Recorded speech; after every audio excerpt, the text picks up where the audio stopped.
श्री हरिराय जी द्वारा विरचित शिक्षा पत्र की 5 कारिकाओं तक का विषय कल हमने किया था।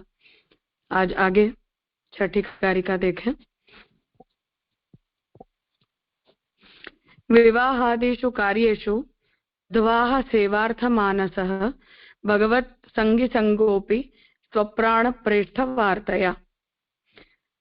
स्त्री के विवाहादिक काल में प्रभु की सेवा के अर्थ चित्त रहे और अपने प्राण प्रिय जो ठाकुर जी विनकी वार्ता के निमित्त भगवत भक्त को संग करनो। टीका। ऊपर कहे जो धन को लौकिक में न खर्चे तो विवाहादिक कार्य में धन खर्चे बिना कैसे चले। तहाँ कहते है जो अपनो विवाह तथा पुत्रादिक को विवाह होए तो सेवा को विचार करिए। जो भगवत सेवा में मनुष्य होए तो सेवा भली भांति सो होए।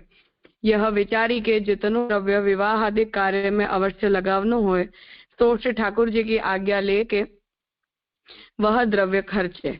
या भांति प्रभु की आज्ञा माने दास भाव सो लौकिक कार्य करे और भगवदीय को संग करिए सो कछु लौकिक वैदिक की चाहना स्वार्थ के लिए न करिए।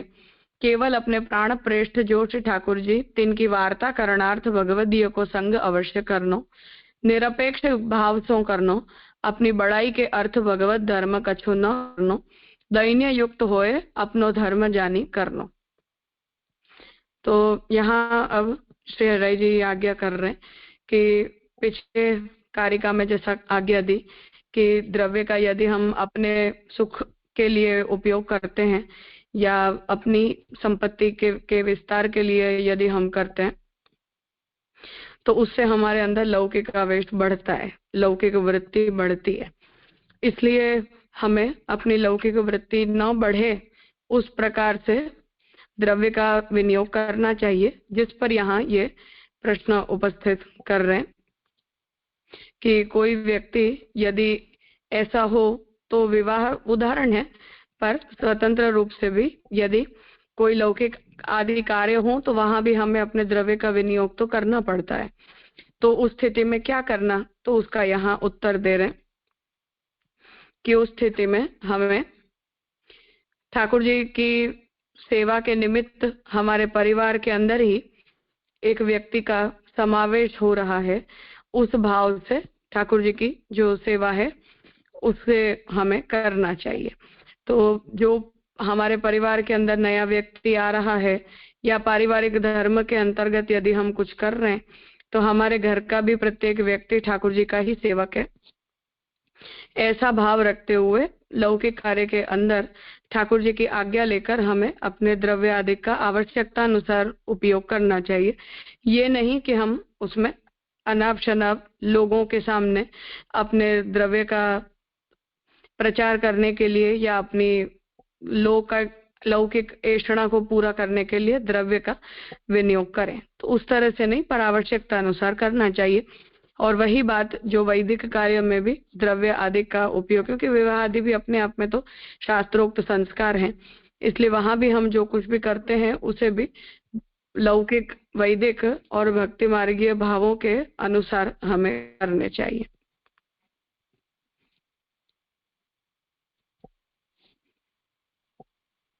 कुछ पूछना है इस विषय में?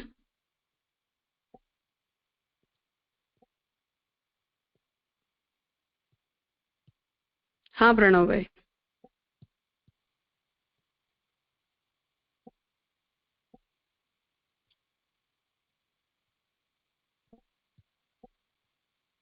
आवाज नहीं आ रही है आपकी।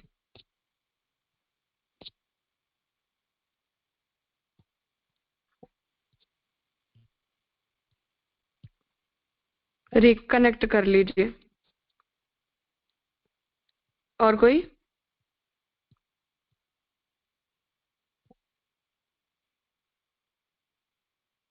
ठीक है।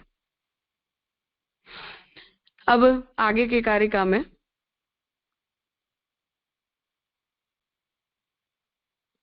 वियोगानुभवं कुर्वन् सेवानवसरे पुनः मूर्तौ भगवतो दृष्टि भाव्या तत्तस्य दर्शनम। सेवा के अनवसर में वियोगानुभव करी के निर्वाह करे। ब्रजभक्त वेणुगीत युगल गीत सो विप्रयोग को अनुभव करते तैसे करें। और श्री ठाकुर जी के स्वरूप में यह साक्षात श्री कृष्णचंद्र है ऐसी भावना करे, तब वाकु साक्षात श्री पूर्ण पुरुषोत्तम के दर्शन होए। जब ताई सानुभाव न होए तब ताई जैसी साक्षात श्री कृष्ण की सन्निधि में भाव और मर्यादा राखे, तैसी भगवत स्वरूप की सन्निधि में हूँ राखे। टीका। भगवत सन्मुख सेवा में संयोगात्मक लीला रस को अनुभव करिए, सो सामग्री तथा वस्त्रादिक धरिए ताको भाव विचारिए। जब सेवा सो पहुंची अनवसर करिए, तब वियोगानुभव करिए। जैसे व्रजभक्त वेणुगीत युगल गीत में किए हैं, वाही भांति विचारिए। जो अब प्रभु कौन निकुंज में पधारे होंगे, कहाँ लीला भक्तन के संग करत होंगे, ताको स्मरण करत विकल होए, जो मैं बड़ो दुष्ट हूँ, जो प्रभु को दर्शन नहीं होते। तब यह श्लोक श्री गोसाई जी को है, ताको भाव विचारनो। श्लोक। चित्तेन दुष्टो वचसापि दुष्टः, कायेन दुष्टः, क्रियया च दुष्टः, ज्ञानेन दुष्टो, भजनेन दुष्टो, ममापराधः कतिधा विचार्यः। विज्ञप्ति की कारिका है। मैं चित्त ते दुष्ट, वचन ते दुष्ट, कार्य ते दुष्ट, क्रिया ते दुष्ट, ज्ञान ते दुष्ट, भजन ते दुष्ट, ऐसे सब रीति सो दुष्ट हो, एक हूँ शुद्ध नहीं है। तासो मेरो अपराध कितने प्रकार को विचारनो। या भांति मन में दीनता करी वियोग अनुभव करिए। जब सेवा को समय होए तब वेगी ही स्नान करी, वेगी अपरस में पुष्टि मार्ग की रीति सो मंदिर में जाए के ठाकुर जी के रसात्मक श्रीमुख श्री अंग के आनंदमय दर्शन करी, सकल विरह को दूर करिए, भाव सहित दर्शन करिए। जैसे व्रजभक्त श्री नंदराय जी के घर आए के श्री ठाकुर जी को दर्शन करत है, ता भाव को स्मरण करिए, तो व्रजभक्तन की कृपा ते याहू को भावदान होए। तो सेवा और कथा का जो क्रम है, उस क्रम में होने वाला जो साइक्लिकल परिवर्तन है, उसी को पुष्टि मार्ग में मूल साधन और मूल फल के रूप में स्वीकारा गया है। इसलिए यही हमारा धर्म है। तो जब तक हम भगवत सेवा में प्रवृत्ति करते हैं, तब ऋतु काल समय के अनुरूप सेवा में जो भी भावनाएं प्रकट की जाती हैं, उन भावनाओं का हमें अनुसंधान करना चाहिए। और जब हम अनवसर में होते हैं, उस समय ठाकुर जी के दर्शन प्राप्त न हो, तब ठाकुर जी हमें सानुभाव नहीं जता रहे हैं, तो हमारा अल्पाधिकार है, ऐसा भाव रखते हुए विप्रयोग का अनुसंधान कथा भक्ति के अंतर्गत कथा पक्ष के अनुसरण के समय करते रहना चाहिए। तो हम जब कथा पक्ष का अनुसरण करते हैं, तब हमारे चित्त में जो है वो ऐसे भाव प्रकट होते हैं, और उन भावों को हमें भागवत जी आदि के ग्रंथों के अनुसंधान पूर्वक वृद्धिगत करना चाहिए, जिससे ठाकुर जी की सेवा का और भक्ति का अनुसंधान हमें बना रहे।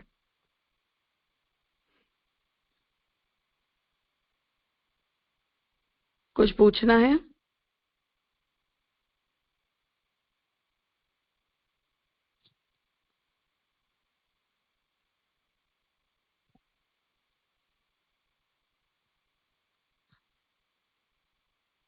हाँ, कहिए।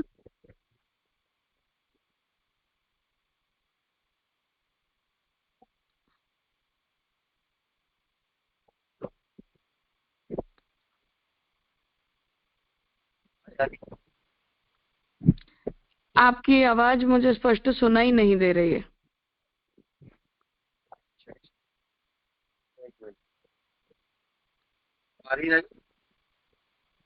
हाँ, कहिए।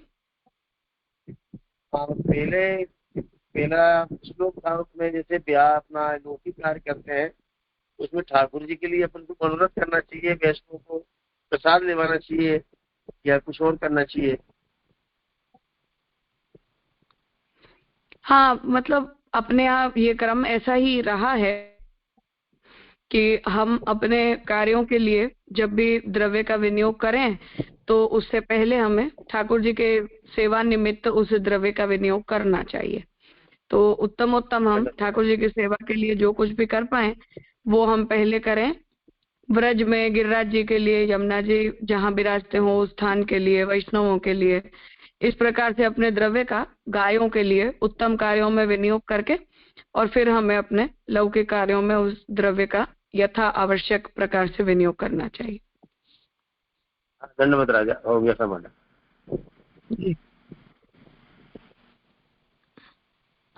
हाँ दुष्यंत भाई।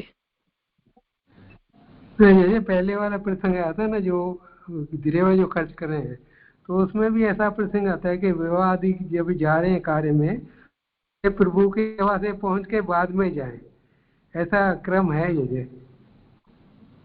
हाँ उसमें तो कोई शंका ही नहीं है, ठाकुर जी की सेवा छोड़कर तो हमें कोई भी लौकिक वैदिक कार्य को नहीं ही करना चाहिए। तो सेवा में तो हमें पहले परायण होकर फिर अपने अन्य कार्यों को करना चाहिए। हाँ जी जी, हाँ जी जी, धन्यवाद सुनाओ। कहिए परमानंद जी। हाँ जय दंडवत। हाँ यहाँ जैसे 5वीं लाइन में, जब सेवा को समय हुए तब वेग ही स्नान कर वेग अपरस में पुष्टि मार्ग की रीति सो मंदिर में जाए के श्री ठाकुर जी के रसात्मक श्रीमुख श्री अंग के आनंद में दर्शन कर सकल भय को दूर करिए। यहाँ ये वेग अपरस में पुष्टि मार्ग की रीति सो मंदिर में जाए के, तो पुष्टि मार्ग की रीति सो यहाँ के को तात्पर्य का है जे तो वो माने सेवा में अपरस बनाए के तो जा ही रहे हो, तो यहाँ पुष्टि मार्ग की रीत तो बात कही, या मैं सेवा में जाए को प्रमाण कछु हुई। वो तात्पर्य यह है कि तिलक आदि को सांप्रदायिक रीति के अनुसार धारण करना, शरीर की भी शुद्धि पवित्रता करनी, फिर व्रजरज या पंचामृत ठाकुर जी का जो स्नान का जल है उसे ग्रहण करना, उन सब व्यवहारों को जैसे हम अपने यहाँ की परंपरा में करते आए हैं उस प्रकार से करके और फिर हमें सेवा में जाना, ये तात्पर्य है। हाँ जी समझ भाई, धन्यवाद। क्योंकि अपने यहाँ शरीर की जो भौतिक शुद्धि है वो स्नान करने से हो जाती है, परंतु उसकी आध्यात्मिक की या उसको भगवदीयता की जो प्राप्ति है वो तिलक कम से कम, और जिनको अधिकार है वो मुद्रा आदि धारण करे, ठाकुर जी का चरणामृत ग्रहण करे, उससे हमारे देह की सेवा योग्यता सिद्ध होती है। तो स्नान मात्र करने से वो शरीर सेवा योग्य नहीं माना जाता है। तो ये अपने यहाँ का एडिशनल क्रम है या सांप्रदायिक क्रम है जिसका अनुसरण करना चाहिए, ऐसा समझ सकते हैं। हाँ जी धन्यवाद।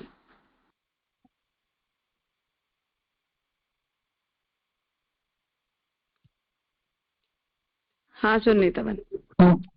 हाँ प्रणाम राजा। राजा यहाँ पे ज्ञानी न दुष्ट और भजनी न दुष्ट कहा, तो वो कैसे समझना?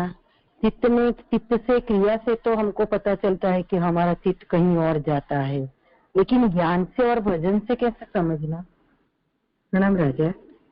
ज्ञान से का अर्थ है कि हम चाहे कितना ही पढ़ लिख लें पर ठाकुर जी के महात्म्य ज्ञान की अपने अंदर कमी होती है, तो हमारी समझ के अंदर जो कमी है वो लेना है।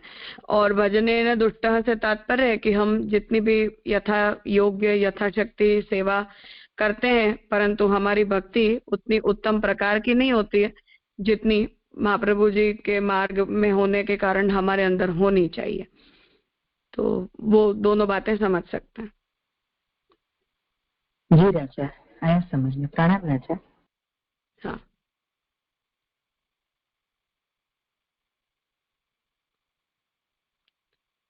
हाँ कल्पेश भाई। हाँ धन्यवाद प्रणाम राजा। राजा अभी आपने समझाया कि जो मुद्रा है वो यथा अधिकार धारण करनी चाहिए, तो यानी मुद्रा कौन धारण कर सके राजा, यानी यथा अधिकार से क्या लेना? जिनको यज्ञोपवीत संस्कार होता है उन्हें अधिकारी माना गया है। जी राजा धन्यवाद। गायत्री मंत्र से जो दीक्षित हों, क्योंकि मुद्रा धारण करने का जो प्रकार है वो वैष्णवीय तंत्र भक्ति का अंग है, उससे हमारे शरीर की आध्यात्मिक शुद्धि मानी जाती है।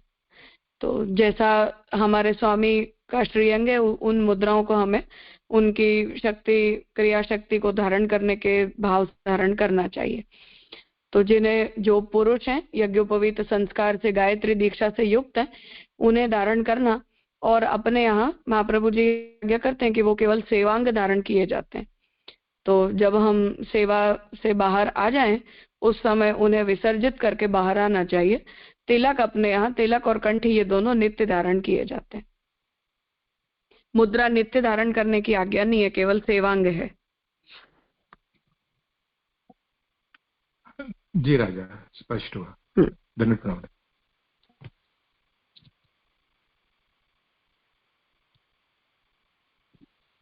जी कहिए।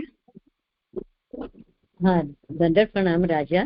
इसमें वो लास्ट लाइन है ना, जैसे ब्रजभक्त नंदराय जी के घर आएंगे कि ठाकुर जी को दर्शन करे थे, ता भाव को स्मरण करिए तो ब्रजभक्तन की कृपा से याहू को भावदान हो। याहू को मैं कैसे समझ लो राजा? मतलब कि अनवसर के समय जो हमने विप्रयोग का अनुभव किया है, उस विप्रयोग का अनुभव कर लेने के बाद अब हमें ठाकुर जी की सेवा में तत्पर होने का मौका मिला है। तो ब्रजभक्त भी जो जैसे कुमारिकाएं वगैरह यशोदा जी के घर में सेवा के लिए आती थी, वो भी इसी लालच से आती थी कि हमें यहाँ ठाकुर जी के दर्शन हो जाएंगे। तो उसी भाव से हमें भी जो है वो ठाकुर जी की सेवा में तत्पर होना चाहिए।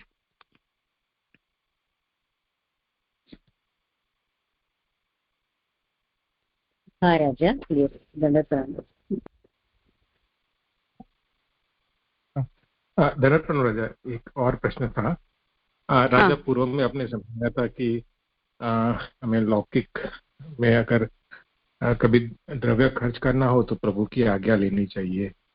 तो ऐसे दिन भर में इतने सारे प्रसंग आते हैं जहाँ पे हम यानी लौकिक में द्रव्य खर्च करते हैं, तो हर बार यानी प्रभु की आज्ञा लेना या फिर यानी दिन के शुरुआत में अगर यानी आज्ञा ले, अगर ये कैसे करें?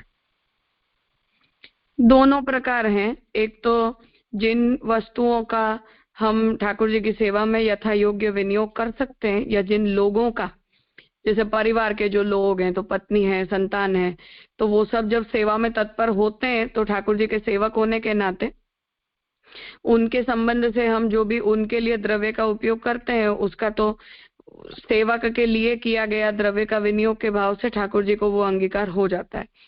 कपड़े वगैरह खरीदते हैं, ऐसा जो हम कार्य करते हैं, उन्हें अगर ठाकुर जी के योग्य है कहीं भी आसन के रूप में बिछाना या ठाकुर जी को स्वामी जी को अंगीकार करवाने के भाव से अपने अनवसर में ऐसे गहने हो जिन्हें हमने पहन कर न देखा हो, या ऐसे वस्त्र हो जिन्हें हमने पहनकर उनको ट्राई न किया हो, उन वस्त्रों को हम ब्रजभक्त धरें या स्वामी जी धरें, उस भाव से अनवसर के समय ठाकुर जी के मंदिर में पधराए जाते हैं।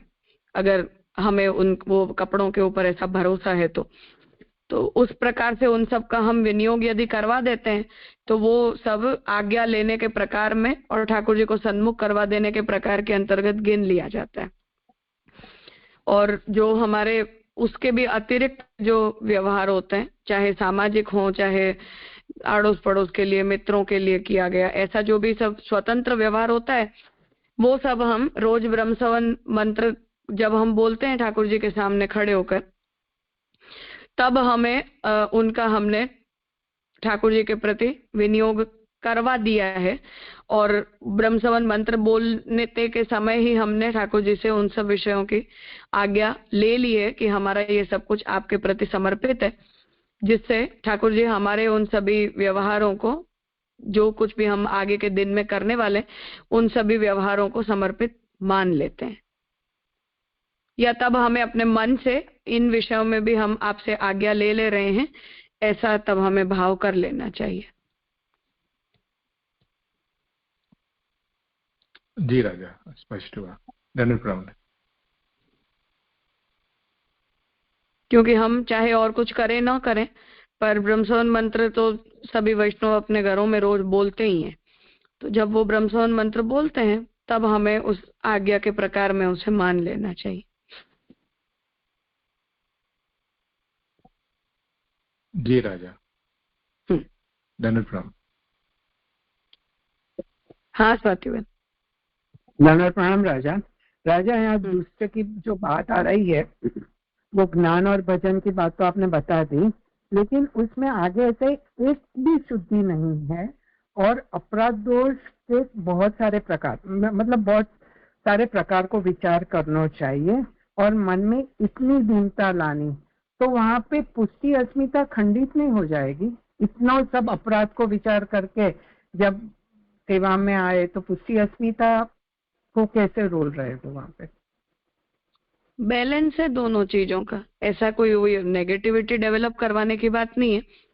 खैर ये तो गोसाई जी ने तो उस मूड में लिखा है कि जब विज्ञप्ति के अंतर्गत की ये कारिका है तो तब तो गोसाई जी का मूड ही ऐसा है कि वो सेवा से वंचित विराज रहे हैं, तो मन खराब है अपने आप में, तो तब की स्थिति फिर एक अलग बात है। इसलिए उस मूड में जो लिखा गया है उस मूड को हम फॉरएवर मूड के रूप में नहीं लेते। और हरिराय जी भी दीनता सागर हैं, इसलिए अपने हृदय में इस भाव को वो थोड़ा ज्यादा उजागर करते हैं। पर इन जनरल इन दोनों ही विषयों का बैलेंस है कि हमारे अंदर साधना अभिमान न आ जाए। उस दृष्टि से हमें अपने आप को आईना भी दिखाते रहना चाहिए कि कुछ अभिमान करने जैसा हम करते नहीं है, और हम सेवा में भी प्रेम पूर्वक तत्पर हो पाए। उस भाव से यथाधिकार जो भी ठाकुर जी हमसे अंगीकार करवा रहे हैं उसमें हमें प्रसन्न होना चाहिए। तो दोनों ही बातों का बैलेंस जरूरी है। खूब सुंदर। अच्छा, मतलब ये जो प्रासंगिक है वहां में बराबर है, नॉर्मल कोर्स में इतनी दीनता थोड़ी सैडिज्म तरफ थोड़ी ले जाए ऐसे लगे, मतलब अस्मिता थोड़ी खंडित हो जाए ऐसे लगे, कांस्टेंट ऐसा विचार करे तो ऐसा लगे। हाँ सही बात है, थोड़ा बहुत हर व्यक्ति का अपना अपना अप्रोच होता है, उससे भी चीजें बदलती हैं। पर हाँ ये बात गोसाई जी का श्लोक का तो कॉन्टेक्स्ट मैंने इसलिए बताया था कि उसकी बैकग्राउंड हमें क्लियर हो जाए और हमारे अंदर भी ऐसा साधना अभिमान न डेवलप हो जाए, इसलिए थोड़ा रिमाइंडर हमारे लिए भी जरूरी होता है कि हम जो करते हैं वो कितनी गिनती में आता है। और बाकी ओवरऑल ठीक है, जितना हमसे हो पा रहा है वो ठाकुर जी अंगीकार कर रहे हैं तो अपना सौभाग्य है। जी राजा, क्लियर कर।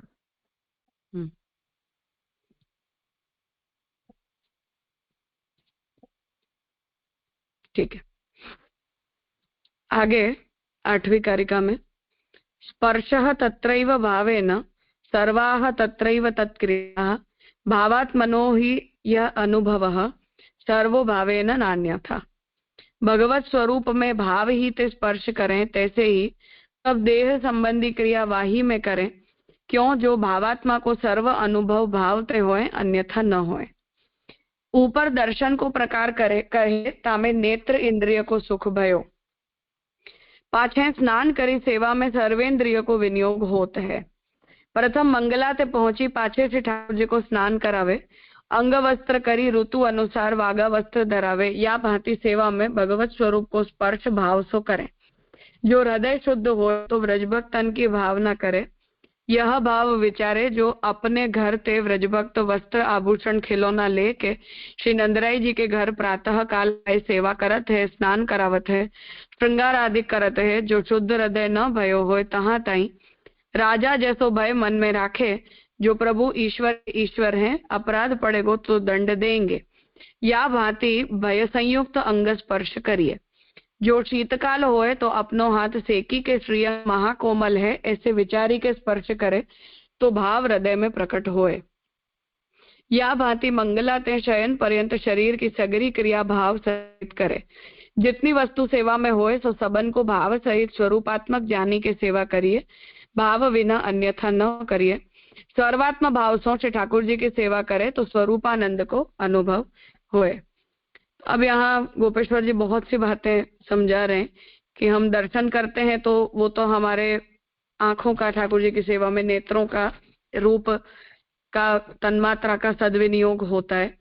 सेवा परायण होते हैं तो हमारे हाथ पांव, हमारी वाणी, हमारे कान, सभी इंद्रियों का भगवत विनियोग होता है।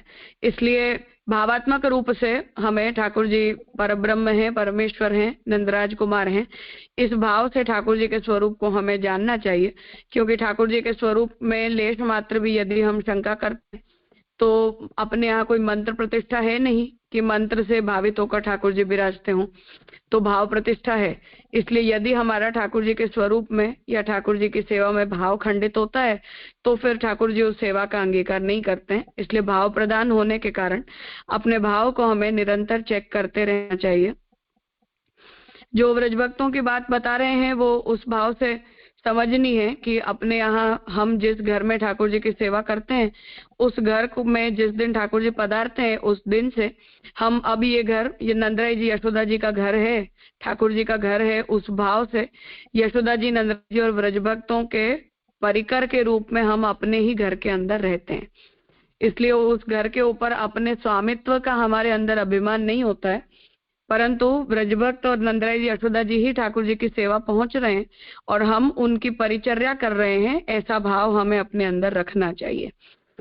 इसलिए जो कुमारिकाएं हैं वो जिस तरह से यशोदा जी की परिचारगी करने के लिए रोज आया करती थी और उस बहाने उन्हें ठाकुर जी की सेवा प्राप्त हो जाती थी, उसी तरह हमें भी अपने घरों में नंदराई जी, यशोदा जी की ही कहानी से, महाप्रभु जी की ही प्रेरणा से ठाकुर जी की सेवा प्राप्त हो रही है। जो भोग के समय हम बोलते हैं वो भाव वस्तुतः प्रत्येक सेवा का है, मंगला से लेकर और शयन पर्यंत की। तो तब हम भाव के द्वारा यथा योग्य रूप से ब्रजभक्तों का, यशोदा जी का, महाप्रभु जी का, नंदराई जी का, ठाकुर जी के मित्रों का हम स्मरण करते हैं और उसी भाव से हम उनके परिचारक के रूप में ठाकुर जी की सेवा में तत्पर होते हैं। इसलिए जब हमारा भाव शुद्ध हो, उत्तम हो, तब हम उन्हें असिस्ट कर रहे हैं, उस भाव से हमें सेवापरायण होना चाहिए।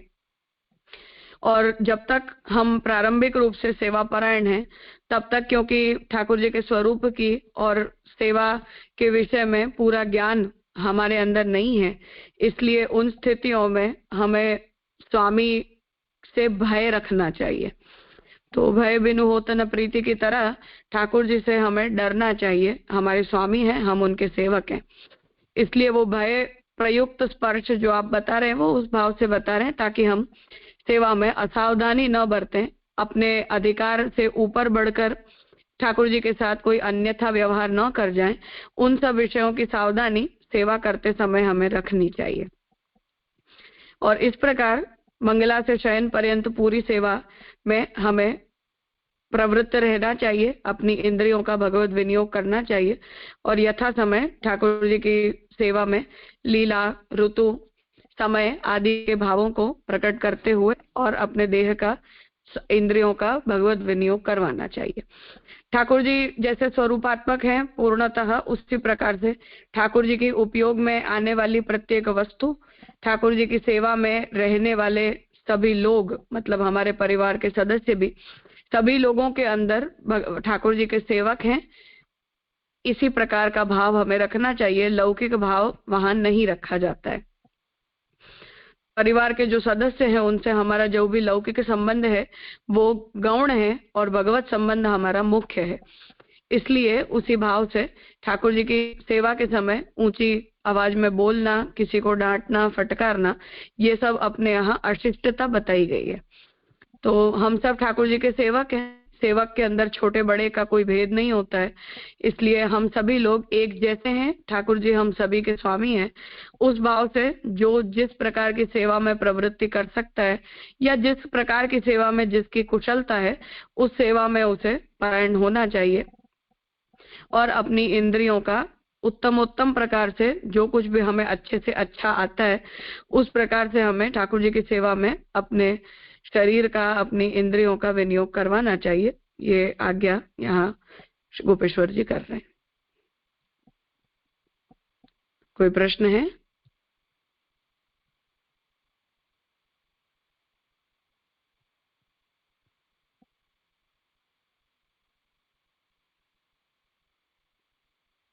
हाँ प्रणव भाई। प्रणव भाई, पूर्व में जो द्रव्य के बारे में बात आई तो वहां पर एक पंक्ति ये आई कि धन में मन को आसक्त करके भगवत उत्सव में गुरु के वहां वल्लभ कुल में वैष्णवन में न लगावे तो आसुर आवेश होय, ताते मन करके आसक्ति रहित होय के धन की रक्षा करी भगवत सेवा में, गुरु सेवा में विनियोग करे। वहां पर ये उत्सव में गुरु और वो पक्ष समझ में आया, वैष्णवन में न लगावे से क्या तात्पर्य कहना चाह रहे हैं? मतलब कि वैष्णवों को प्रसाद लिवाना, उन्हें यथाशक्ति कुछ देना, उन्हें सहाय रूप होना वगैरह वगैरह जो भी हमारे धर्म है उन्हें हमें करना चाहिए। गाय का करो, वैष्णव का करो, गुरु का करो, ठाकुर जी का करो, उस तरह से।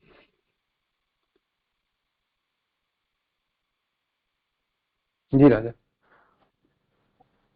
और कल के प्रश्न में एक बात आई थी जो कि शायद दुष्यंत भाई ने प्रश्न पूछा था कि पुष्टि मार्गीय वैष्णव होय ता अपने कुटुंब में समर्पिणी मर्यादिनी होय ताते करावनी, अवैष्णव से सेवा सर्वथा न करावनी। यहाँ पर आपने शायद इसमें समर्पिणी मर्यादी में ये बताया था कि जिसने दीक्षा मतलब जैसे समर्पण दीक्षा या ब्रह्म संबंध दीक्षा हुई हो उसे ये बात कही जा रही है। हाँ, प्रायोरिटी में।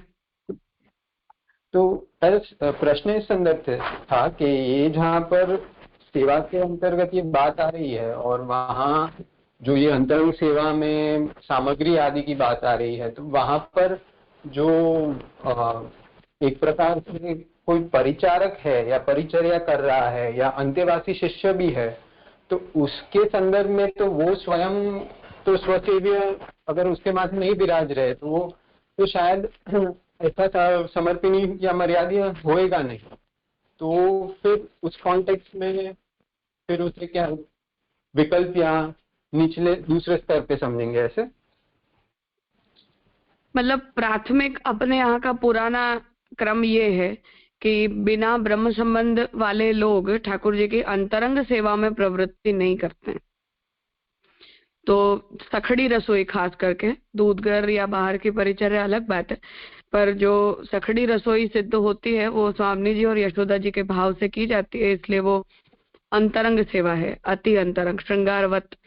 इसलिए उस रसोई के अंदर पहले बिना ब्रह्म संबंध के लोगों का प्रवेश नहीं हुआ करता था। तो वो एक कंसिडरेशन है, प्राइमरी कंसिडरेशन। सेकेंडरी फिर ये है कि शरण दीक्षार्थी भी चलता है।